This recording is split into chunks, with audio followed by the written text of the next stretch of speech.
2024 ലോക്സഭാ തെരഞ്ഞെടുപ്പിൽ കർണാടകയിൽ വൻതോതിൽ വോട്ട് തട്ടിപ്പ് നടന്നെന്നാരോപിച്ച് സംസ്ഥാന നിയമവകുപ്പ് അന്വേഷണം ആരംഭിച്ചു. ബംഗളൂരുവിൽ വെള്ളിയാഴ്ച നടന്ന വോട്ടവകാശ പോരാട്ട റാലിയിൽ ലോക്സഭാ പ്രതിപക്ഷ നേതാവ് രാഹുൽ ഗാന്ധി ബംഗളൂരു സെൻട്രൽ ലോക്സഭാ മണ്ഡലത്തിൽ മഹാദേവപുര നിയമസഭാ മണ്ഡലത്തിൽ 1 ലക്ഷത്തിലധികം കള്ളവോട്ടുകൾ ചോർത്തിയതാണെന്ന തെളിവുകളോടെയാണ് ആരോപിച്ചത്. സംസ്ഥാന സർക്കാർ അന്വേഷണം നടത്തണമെന്ന് അദ്ദേഹം മുഖ്യമന്ത്രി സിദ്ധരാമയ്യയോട് ആവശ്യപ്പെട്ടു. ഉപമുഖ്യമന്ത്രി DK ശിവകുമാർ വെള്ളിയാഴ്ച വൈകിട്ട് കർണാടക മുഖ്യ തെരഞ്ഞെടുപ്പ് ഓഫീസർക്ക് പരാതി നൽകി. എന്നാൽ അന്വേഷണം നടത്താൻ തെളിവുകളും സത്യവാങ്മൂലവും ആവശ്യമാണെന്ന് തെരഞ്ഞെടുപ്പ് ഓഫീസ് അറിയിച്ചു. കേരളത്തിലും സമാന ആരോപണങ്ങളാണ് ഉയർന്നിരിക്കുന്നത്. തൃശൂർ മണ്ഡലത്തിൽ DCC പ്രസിഡന്റ് ജോസഫ് ഡാജറ്റ് ആരോപിച്ചത് സുരേഷ് ഗോപി താമസിച്ചിരുന്ന നെട്ടിശ്ശേരിയിലെ വീട്ടിൽ 11 കള്ളവോട്ടുകൾ ചേർത്തുവെന്നാണ്.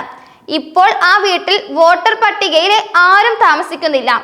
വാർഡ് 30-ൽ അവസാന ഘട്ടത്തിലാണ് വോട്ടുകൾ ചേർത്തതെന്നും 45 പേരുടെ വോട്ടുകളിൽ തിരഞ്ഞെടുപ്പ് സമയത്ത് പരാതി നൽകിയിരുന്നുവെന്നും അദ്ദേഹം പറഞ്ഞു.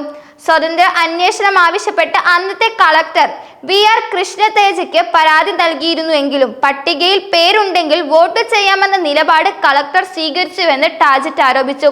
BJP ചേർത്ത 65,000 വോട്ടുകളിൽ ഭൂരിഭാഗവും സ്ഥിരതാമസക്കാരുടേതല്ല എന്നും പുതുതായി ചേർത്തവരിൽ ഭൂരിഭാഗവും 45 മുതൽ 50 വയസ്സ് വരെ പ്രായമുള്ളവരാണെന്നും അദ്ദേഹം കൂട്ടിച്ചേർത്തു.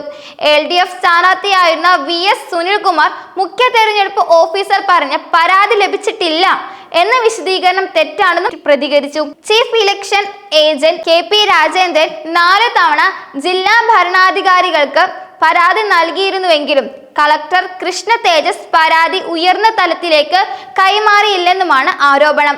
തിരഞ്ഞെടുപ്പിന് ശേഷം NDA ഭരിക്കുന്ന സംസ്ഥാനത്തെ ഉപമുഖ്യമന്ത്രിയുടെ സംഘത്തിലേക്ക് ചേർന്നുവെന്നും അദ്ദേഹം സംശയിച്ചു.